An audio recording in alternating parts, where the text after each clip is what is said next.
deyim, təsirləri olsun. Qarşı tərəfə təsir eləyə bilək İsa Məsihinin adı ilə. Amin, amin, amin. Mən bu ilahini çox sevirəm, hər dəfə də oxuyuram. Ne üçün? Burada çox gözəl sözlər yazılır. Yəni bizim minnətdarlığımız, Rəbbim bizim üçün nələr etməyini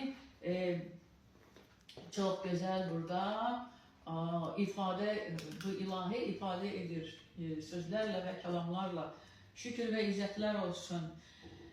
Adınla, sənin adınla, lütfünlə, sənin lütfünlə, sülh taparam mən öz ürəyimdə, sülh taparam mən öz ürəyimdə.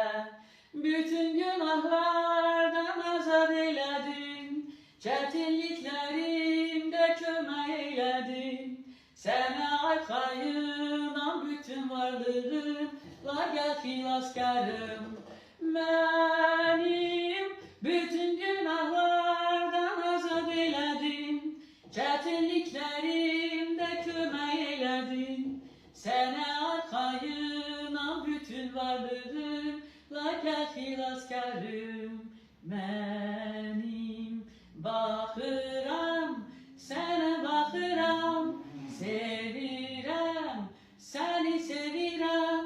Sən mənim Rəbbim, xilaskarımsan. Sən mənim Rəbbim, xilaskarımsan. Bütün günahlardan azad eylədin, çətinliklərimdə kömək eylədin. Sənə arxayınam bütün varlığımla, gəl xilaskarım mənim. Halleluya, halleluya. Rəbbə həmd olsun, alqış olsun. Biz həmişə Rəbbi çağırırıq, əziz dostlar, belə də olmalıdır. Biz Rəbbi çağırmalıyıq. Biz bu həyatda, yəni hələ ki bu